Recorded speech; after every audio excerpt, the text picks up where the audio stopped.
Hello everyone, आज है 11 अप्रैल और आज इस वीडियो में हम बात करने जा रहे हैं आलोक इंडस्ट्रीज के बारे में। 27 रुपये का ये शेयर है, 2% का डिक्लाइन देखने को मिला था पिछले एक महीने की। अगर हम बात करें तो 7% की गिरावट है, लेकिन ग्राफ काफ़ी इंटरेस्टिंग है। गिरावट आई, तेज़ी आई, लेकिन बाद में फिर से गिरावट यहाँ पर आ गई। जब तेज़ी आती है लगातार भागता है, बेहतरीन तेज़ी दिखाता है, 15-20% की तेज़ी ऐसे ही आ जाती है, लेकिन बाद में वही होता है कि फिर से थोड़ी बहुत गिरावट दिखाता है। बात करेंगे इस कंपनी के बारे में, लेकिन उससे पहले अगर आपने अभी तक चैनल को सब्सक्राइब नहीं किया है तो प्लीज़ अभी इसे सब्सक्राइब कर लीजिए, क्योंकि आगे भी बहुत सारे वीडियोस हैं जो आपको काफ़ी ज़्यादा हेल्प करेंगे। तो 7% का डिक्लाइन है और एक साल का अगर हम ग्राफ देखें तो पिछले एक साल के अंदर तेज़ी अच्छी है। 126% की तेज़ी है और तेज़ी तब आई जब यहाँ पर खबरें आई थी। जैसे कि जब शेयर 14 रुपये का था तब रिलायंस की एनुअल जनरल मीटिंग हुई थी और रिलायंस ने यहाँ पर 7,000 करोड़ रुपए कमिट करे थे इन्वेस्ट करने को लेकर, और शेयर एकदम से भागा 22 पे गया। बाद में जब कुछ दिन कोई खबर नहीं आई, ये उसी रेंज के आसपास भटकता रहा। लेकिन जब रिलायंस ने दोबारा यहाँ पर 3,300 करोड़ रुपए प्रेफरेंशियल अलॉटमेंट के थ्रू इश्यू कर दिए और तब 22 रुपये से 21 रुपये से ऐसी तेज़ी बनी कि भाई साहब 35 रुपये से भी ऊपर निकल गया, 37-38 रुपीज़ का शेयर बना।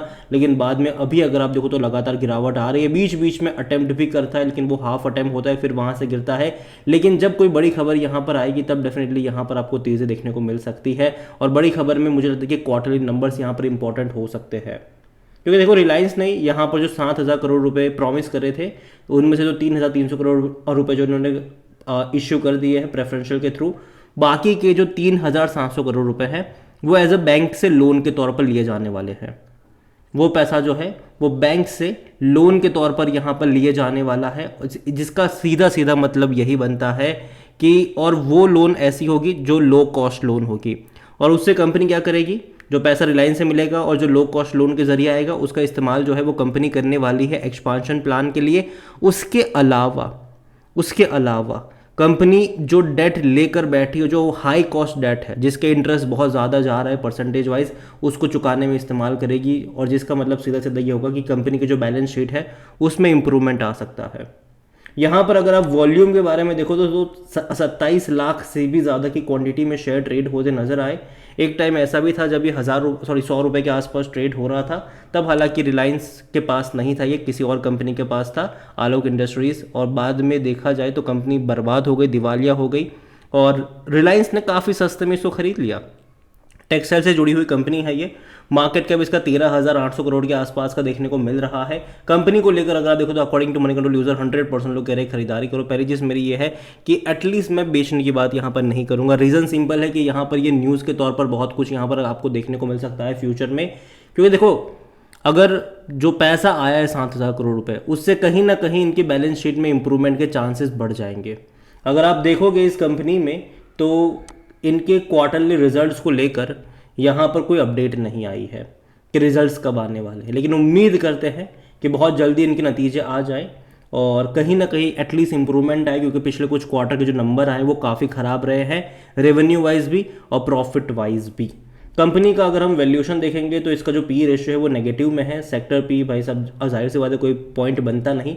पी रेशियो नेगेटिव में होने का मतलब यह है कि भाई साहब कंपनी प्रॉफिट नहीं कर रही, कंपनी जो है वो लगातार नुकसानी में है, इसलिए कोई भी एनालिस्ट खरीदारी की बातें नहीं कर रहा है। अगर आप फाइनेंशियल्स देखोगे तो पता चलेगा कि इनके रेवेन्यू किस हद तक गिरे हैं। दिसंबर 2021 क्वार्टर में जहां 2,140 करोड़ का रेवेन्यू था वो घट के 2,000 करोड़ हुआ, घट के 1,900 हुआ, घट के 1,700, फिर 1,721, फिर 1,570, फिर 1,415, फिर 1,380 और अभी लास्ट क्वार्टर में 1,255। तो लगातार हर क्वार्टर में इनका रेवेन्यू गिर रहा है, हर क्वार्टर में गिरा है। प्रॉफिट तो है नहीं, कंपनी लगातार लॉस कर रही है, वो भी 200 से 300 करोड़ का क्वार्टरली कंपनी लॉस कर रही है, जो कि काफ़ी नेगेटिव चीज़ है। लेकिन अगर मान लीजिए कि जो 7,000 करोड़ रुपये कंपनी यहाँ पर रेज कर रही है उसका इस्तेमाल अपने डेट को चुकाने में कर सकते हैं ये, और एक्सपांशन के लिए कर सकते हैं, तो इनके रेवेन्यू में तेज़ी आएगी। इसके अलावा जो प्रॉफिट्स नहीं है, जो लॉस हो रहे हैं, कहीं ना कहीं शुरुआती दौर में इनके लॉस कम होंगे, ऐसा मैं अज्यूम कर रहा हूँ। अगेन शॉर्ट कुछ भी नहीं कहा जा सकता।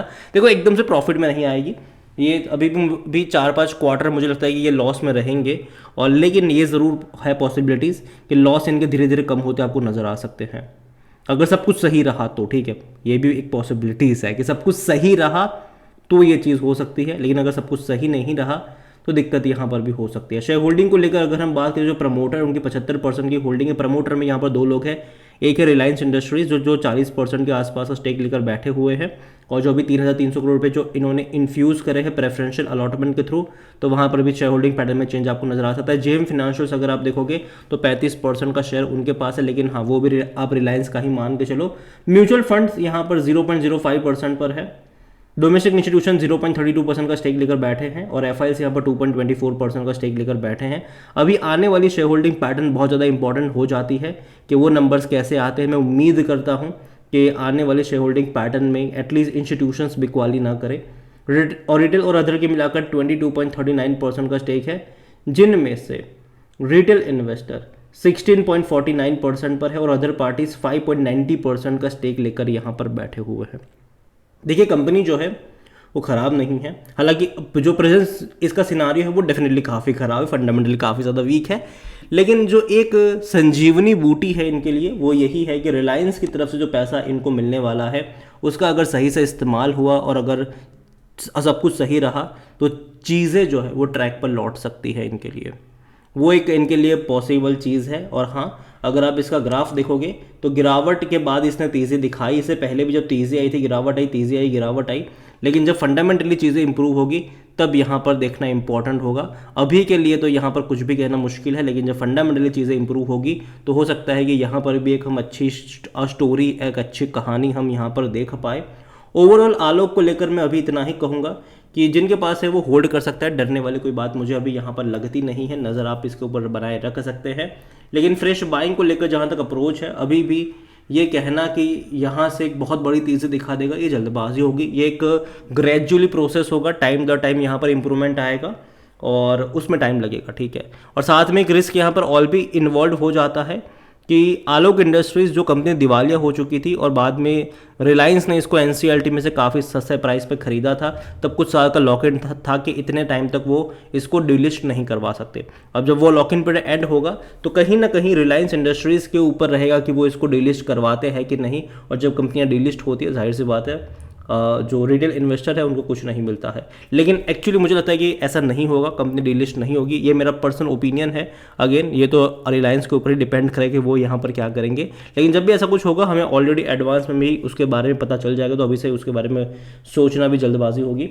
तो यहाँ पर है तो होल्ड कर सकते हो, लेकिन हाँ जो नज़रिया है वो 2-3 साल का होना चाहिए यहाँ पर, क्योंकि जो मूव्स यहाँ पर आपको देखने को मिले हैं ऐसे मूव्स आगे भी देखने को मिल सकते हैं बड़ी तेज़ी वाले, और बाद में हाँ करेक्शन भी वैसे ही आपको देखने को मिलेंगे, तो वो एक रिस्क फैक्टर यहाँ पर ज़रूर है।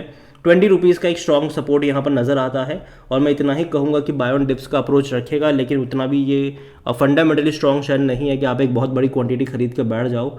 तो लाखों करोड़ों का इन्वेस्टमेंट भी यहाँ पर मत करके बैठ जाना, हल्का फुल्का निवेश करना चाहो तो वो कर सकते हो, लेकिन बाय ऑन डिप्स के अप्रोच के साथ, ना कि किसी एक लेवल पर बहुत सारे शेयर्स खरीद के बैठ जाओ। और जो आपका जो नज़रिया है वो लॉन्ग टर्म का होना चाहिए, ना कि शॉर्ट टर्म का। अगेन ये मेरा ओपिनियन है, कोई भी इन्वेस्टमेंट एडवाइस नहीं है। ये वीडियो को यहीं पे एंड करता हूँ। पसंद आया हो तो लाइक करो, शेयर करो, चैनल अगर पहले बार तो प्लीज़ सब्सक्राइब करें। और आलोक इंडस्ट्रीज़ के बारे में आप क्या सोचते हैं वो भी आप मुझे कमेंट में लिख के बता सकते हैं। Thank you.